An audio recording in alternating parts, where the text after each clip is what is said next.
Hello and welcome to Closer to the Whole Resiliency Reformation Podcast. I am your host, Christopher McKinney, your consilience of resilience, and I am here to help you live a more resilient lifestyle, both on the course of life and in the game of golf, through various guests, miniseries, and sometimes just me talking to you about how to be more resilient. My purpose in being here is simple: to help you get what you want out of life by teaching you how to be resilient through tough times, adversities, and the dirty little tricks life just loves to pull on us from time to time. If life's got you down, I'm here to pick you up. And if you're already up, I'm here to hold you there. From the bottom of my heart, thanks for listening, and I hope you enjoy this episode.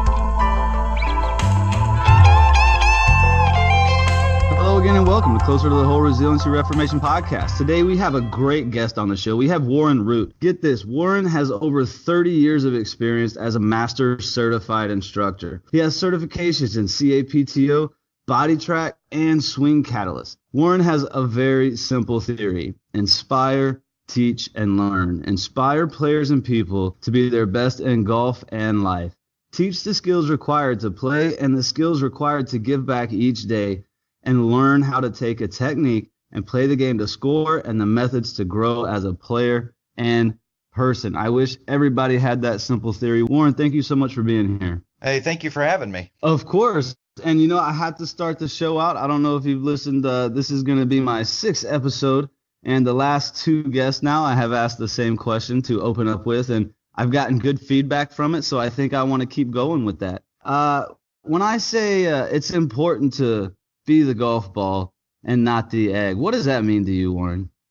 Well, for me, coaching a lot of tournament players, I look at this maybe a little differently in the fact that I look at the egg as that formative time, that time we spend on the range, the time we spend in all of the work pieces. But once it's time to go, once you're ready to function in a tournament, it's time to be the ball. You need to be hardened and committed. You need to be well formed and shaped into what you want to do out there. So for me, it kind of ties both ways with that and life. You know, we all have hard lessons to learn sometimes, but in the end, it's what we do with those formative years, our egg years, to become that formed golf ball, that hardened piece that really functions well. Wow, yeah, I really, really like that. Like being formed throughout the years. And I can tell you, I am not, listen, I play a lot of golf, and people think because I do, I'm a good golfer. But but I'm not. Obviously, you are, because you teach people. How do you form, like, someone who is brand new to golf and they have high expectations? How do you help form them into, say, shooting maybe in the 70s within a certain time frame? We have a pretty stringent program we've put together. I mean, over 30 years, I've kind of learned some do's and don'ts, right? So I work a lot with what is the plan. So we set reasonable goals. So it's all about goal setting and understanding there's bumps along the way.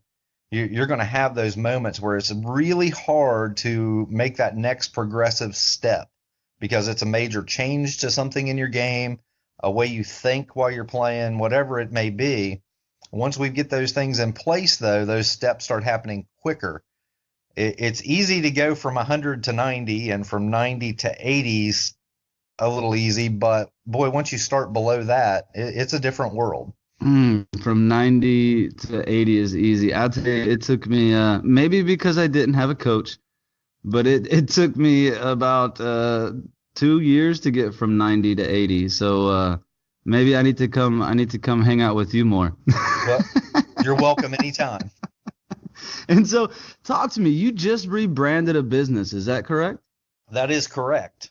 I want you to talk to me about that business, the rebranding process, and more importantly, gosh, you have got to be pretty resilient to rebrand a business, start from ground zero.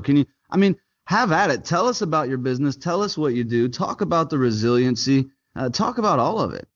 Well, I am the director of instruction and owner of Ascend Performance Golf Academy. I travel a lot. I work with players, mostly high-level players. We've got a new branch that's really working with some of the beginners, and our junior program is changing. So to meet a lot of our needs now with the junior players, we had to be a little more savvy on social media, right? That's not something that I was necessarily good at. So I went to school myself and learned what things were eye-catching, how to brand yourself across everything consistently. So I took a logo that I had designed myself several years ago and I gave it up, came up with a new logo. We came up with our mantra and really launched it into what's now going to be YouTube channel. Major piece of our website is now going to be member based with a vault with videos, all kinds of drills, even some experiences where I get to spend some time with some of the tour players, and they've given me permission to record that. We're going to put it right on there so people can see what are they working on as they get ready for a tournament. So yeah, it was a tough pill to swallow to give up what I had kind of done myself, but I'm glad I did it because I'm starting to see now a lot of people really paying attention to what's going on social media. Yeah, well, I came up in a day and age where I'm 36, so I came right into that time, that perfect time frame where social media was just beginning and I was just young enough to get into it.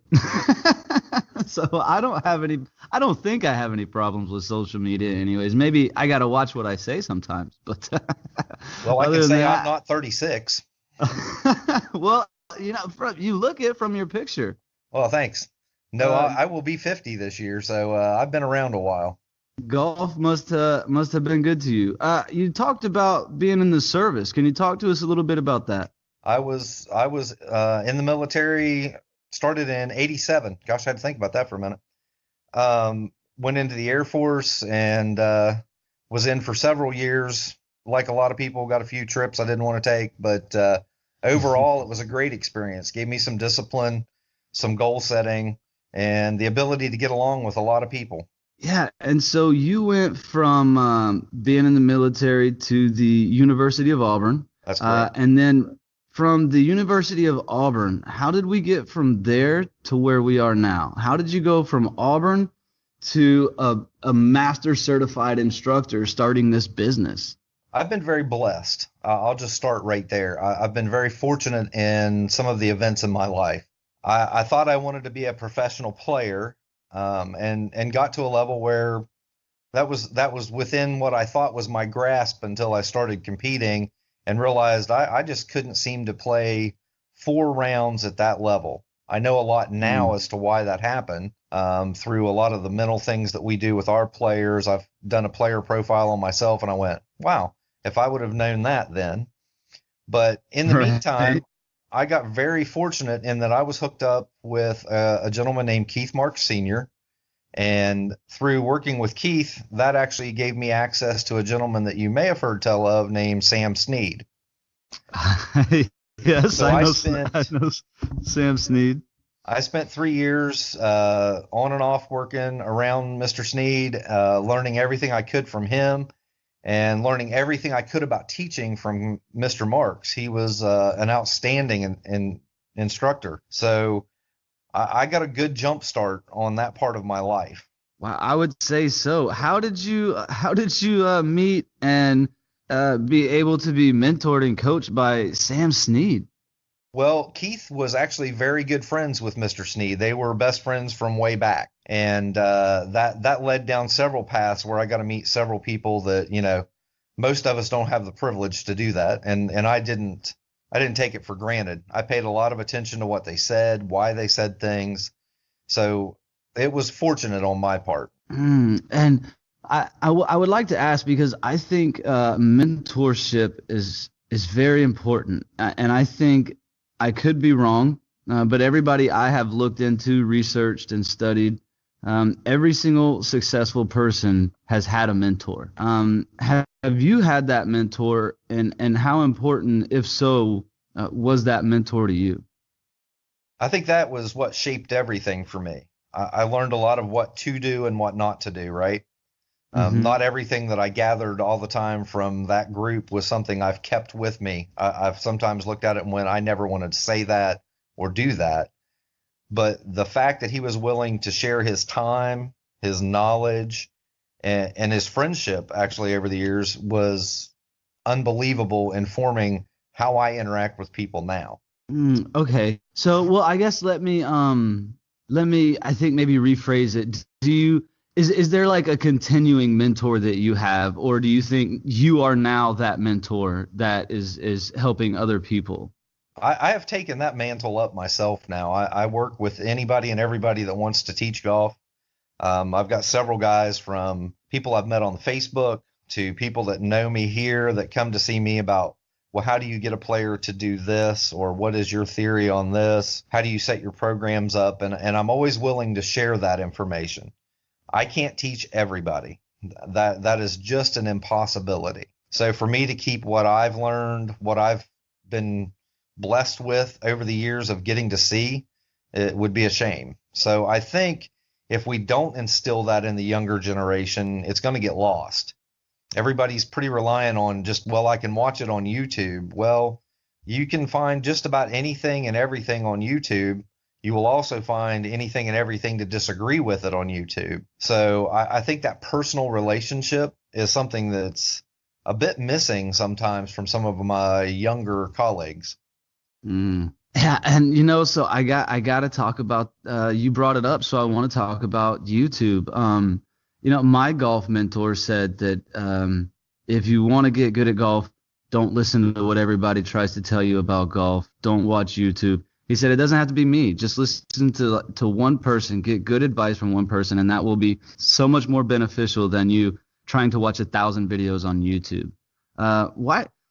Where do you think, and I can tell you just from my experience, and I would like for you to either agree or disagree or maybe even elaborate. I wish I would have known to stay away from YouTube when I first started, just because if I was going to watch YouTube, I should have stuck to one channel or one person. But it really actually created a lot of bad habits for me because I would watch so many different YouTubes and so many different people telling me different things about how not to slice the ball and how to get extra yardage. And for years when I swung the club on any club, when I swung it, I would be thinking about 1,000 different things. And now I look at my swing and I think generally about 2 things. And I think the reason that was because of all those YouTube videos and because of all that crazy advice I tried to take. How do you feel about that? I think you're on to part of it. There's nothing wrong with YouTube in and of itself. The videos are easy to use. They're easy to access. And there's a lot of good information out there. But I think you hit on the biggest point. You've got to find a track to be consistent, right?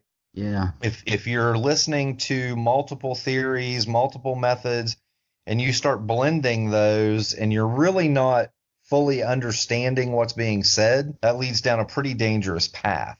Yeah, I'm glad you said that, not fully understanding, because, oh my goodness, I did not fully understand. So when you teach new golfers, how do you break it down and make sure that they fully understand all these golf lingos and golf terms, or do you not even use golf terms in the beginning? How do you handle a brand new golfer?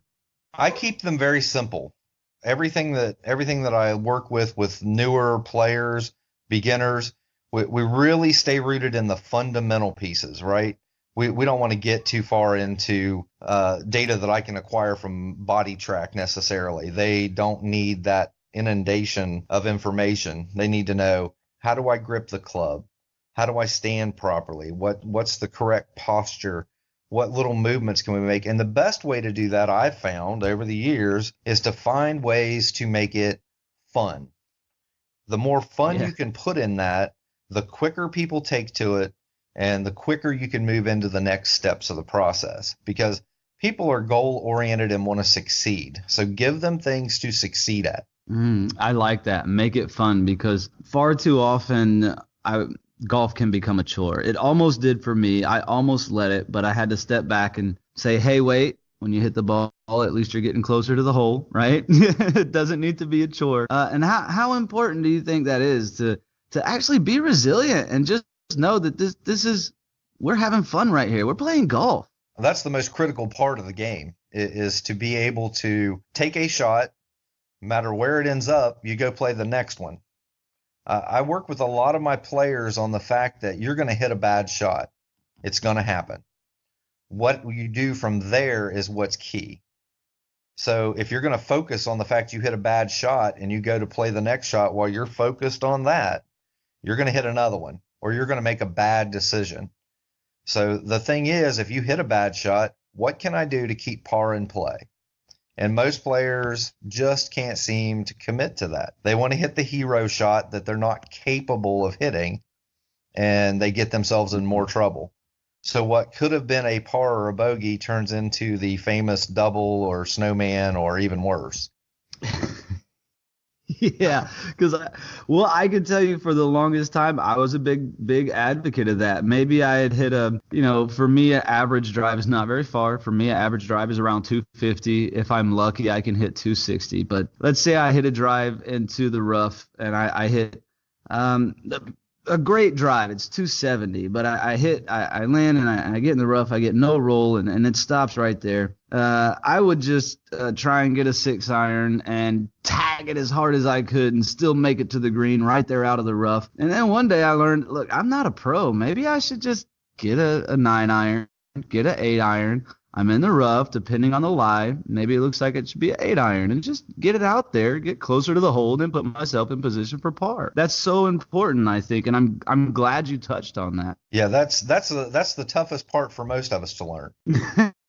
Yeah, well, because everybody, like you said, they all want that hero shot, right? But something I wanted to talk to you about, because, you brought it up twice. You said twice now, I've just been blessed. And I was wondering if you could talk a little more about that. You've been blessed. How have you been blessed? What in your life has been blessed for you to get from the military to the University of Auburn to now a master certified instructor, getting mentored by Sam Snead? Talk to me about some of the blessings you've had in your life to help you get to where you are now. I think blessings come from two factors, in my opinion. They come from hard work and persistence, right? You have to put yourself in position, and then there's a little bit of luck. You have to find yourself in the right place sometimes. So that speeds the process up if you can find that lucky connection. I did. I was fortunate enough and blessed enough to find myself in a position that most people would love to have found. So I think you have to put forth the effort, and it has to be a concise and planned effort. You can't just go out there every day and just walk into the wall, right? You have to walk where the door is.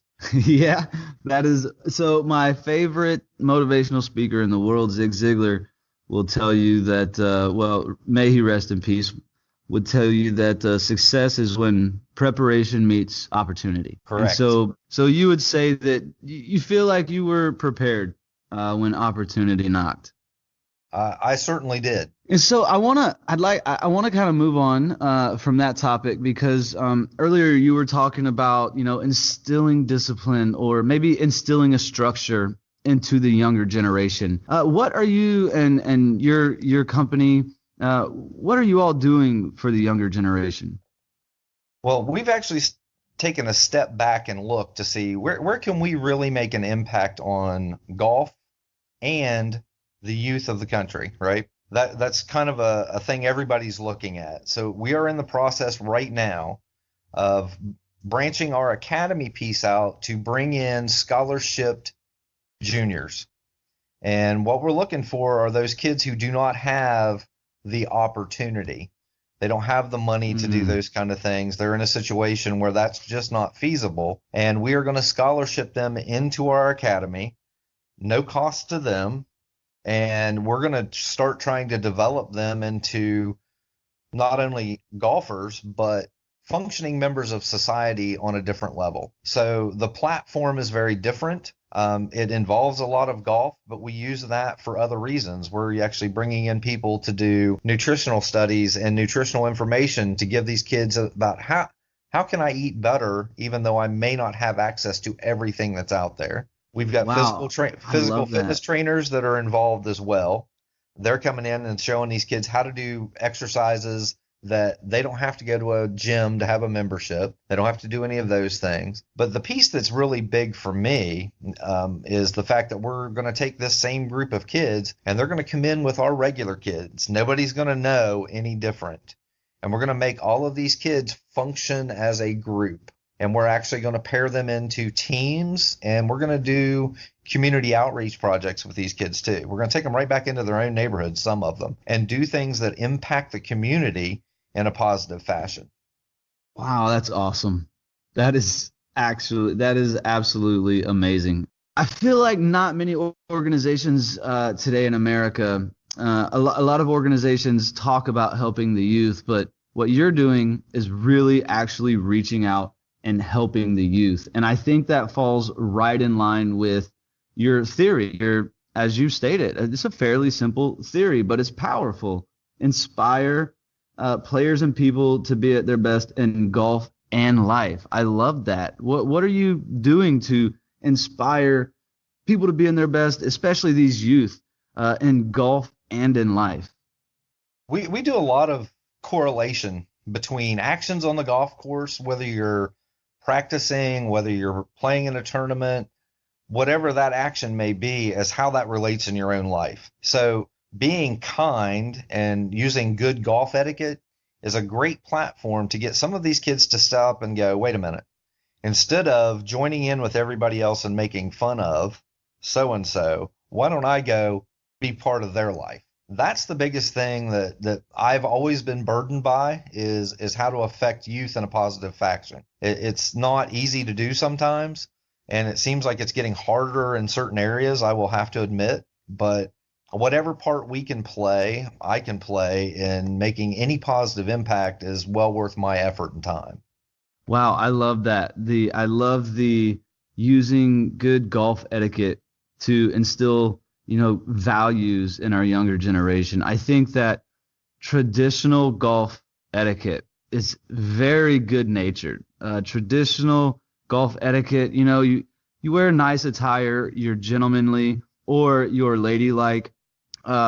You're generally polite to other people. If someone's playing faster than you, you let them play through. Yes, it's usually yes sir, no sir, yes ma'am, yes ma'am, yes ma'am, no ma'am. And I think that a lot of youth are getting away from that. I know I'm teaching my child. My child is 3, and I'm teaching him to say sir and ma'am. When we go on the golf course, I teach him proper golf etiquette. Even at 3, he's wearing slacks and a polo. He doesn't know why right now, but he will eventually. How do you feel like we can reach out to the youth, just like you're doing, but maybe other ways, like you were talking about social media or something, and teach them, just basic golf etiquette to teach them better, I hate to say it, life etiquette? That's definitely a platform where you're going to be using within our website. And I'm going to correlate a lot of that into Instagram posts, Facebook posts, all the things that can draw a positive image for these kids, and not just kids anymore. Sometimes for us as adults, we just need that moment of, hey, you know what? Yeah, I'm tired. I feel like I'm not getting anywhere, but in reality, I am. So any positive message is always a good thing. I've always believed that you should, if you're going to say anything in a corrective fashion to anybody in a developmental stage, you need to say the corrective action, but you also need to complement the correct action that's already in place. Yeah, I couldn't agree more. Positive affirmation, I believe it's called. Is that the word I'm looking for, Warren? I like that one. Positive affirmation. And then, there is, hey, you messed up here, and let's talk about it, and let's talk about how we can move forward. There can be fixes to problems without necessarily being, bullying about it or anything like that. And I really liked it that you're doing that. Especially, like you said, with not just used with everybody. Even as adults, we have to be reminded sometimes. And I think that's absolutely awesome. What I want to do now, I want to give you as much time as you want to promote your business, tell people where they can find it, tell people where they can find you. And again, you don't just have to talk about the YouTube page or the Facebook, really promote it. Let people know in your own words, without me trying to ask you a bunch of questions, just what you're all about, and where they can find you if they want to find out more.